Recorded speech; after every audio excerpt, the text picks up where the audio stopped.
Hi అండి, welcome back to my channel Maruti educational world. అందరికీ నమస్కారం అండి. ఈరోజు నేను ఏపీ టెట్కి సంబంధించిన తెలుగు వ్యాకరణంలోని జాతీయాల మీద చాలా అంటే చాలా ముఖ్యమైన బిట్స్ చెప్తున్నానండి. మీరందరూ ఒకసారి చూడండి, నోట్ చేసుకోండి. ఇవి చాలా అంటే చాలా ముఖ్యమైన బిట్స్ అన్నమాట. జాతీయాల మీద వచ్చే ప్రశ్నలు అయితే అవేంటో ఇప్పుడు చూద్దామండి. చూడండి, వాస్తవానికి అతీతంగా ఆలోచించేవాడిని ఇది చేస్తున్నాడు అంటారు.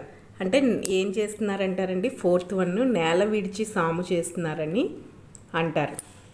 చదువు తప్ప మరో ధ్యాస లేని వాడిని ఇలా పిలుస్తారు, పుస్తకాల పురుగు అని పిలుస్తారు.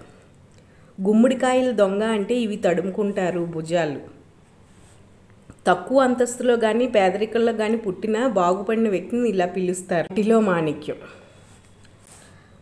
అసలు విషయాన్ని దాచిపెట్టి పరోక్షంగా చర్చించడాన్ని ఇలా పిలుస్తారు, ముసుగులో గుద్దులాట. మనసులో బాధ లేకపోయినా పైకి మాత్రం కన్నీరు కారిస్తే ఏమంటారు? మొసలి కన్నీరు.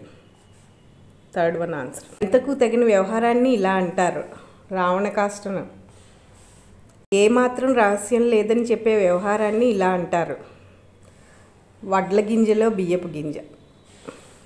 తమకు సరిపోవాలని వయోవృద్ధిని గురించి ఎవరైనా ఇలా పరిహసిస్తారు, వృద్ధజంబుకోని. అన్ని సౌకర్యాలతో సాఫీగా సాగే వ్యక్తి జీవితాన్ని ఇలా పిలుస్తారు, వడ్డించిన విస్తరి అని.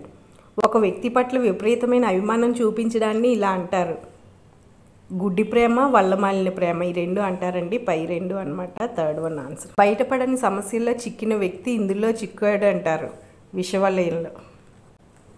మిత్రుడిగా ఉంటూ పతనానికి కారణమయ్యే వ్యక్తితో సంబంధం ఇలా అంటారు, శల్యసారథ్యం అని అంటారు.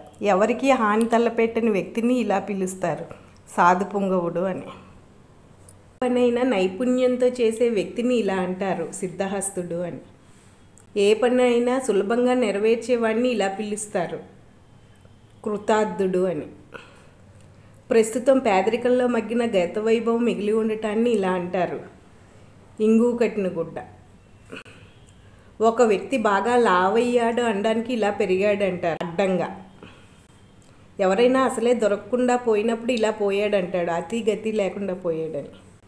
ఏమైనా సరే ఈ పని చేస్తావని చెప్పడానికి ఇలా అంటారు, 600 100 అర్థం పర్థం లేని ఉపన్యాసాలనిలా ఇలా అంటారు, ఊకదంపుడు ఉపన్యాసం అని. చేసిన పనంతా వృధా కావడం, బూడిదలో పోసిన పన్నీర్ అవడం. ఎంత చెప్పినా వినిపించుకోకపోవడం, అరణ్యరోదనం. గట్టిపట్టు పట్టడం, బళ్ళూకు పట్టు. తప్పు పని చేసి దుష్ఫలితాలను తాను కూడా అనుభవిస్తూ తెలిస్తే పరుగు పోతుందని మిన్నకుండేవాడు, తేలికుట్టిన దొంగ. ఆపదలో కోరి వెళ్ళడం, పులి నోటు తలపెట్టడం. ఇవండి జాతీయాల మీద చాలా అంటే చాలా ఇంపార్టెంట్ బిట్స్ అన్నమాట. ఇవి ఏపీ టెట్కి చాలా అవసరం అవుతాయండి. ఎవరైతే ఏపీ టెట్కి ప్రిపేర్ అవుతున్నారో వాళ్ళకి చాలా యూస్ఫుల్గా ఉంటాయి తెలుగు వ్యాకరణంలోని.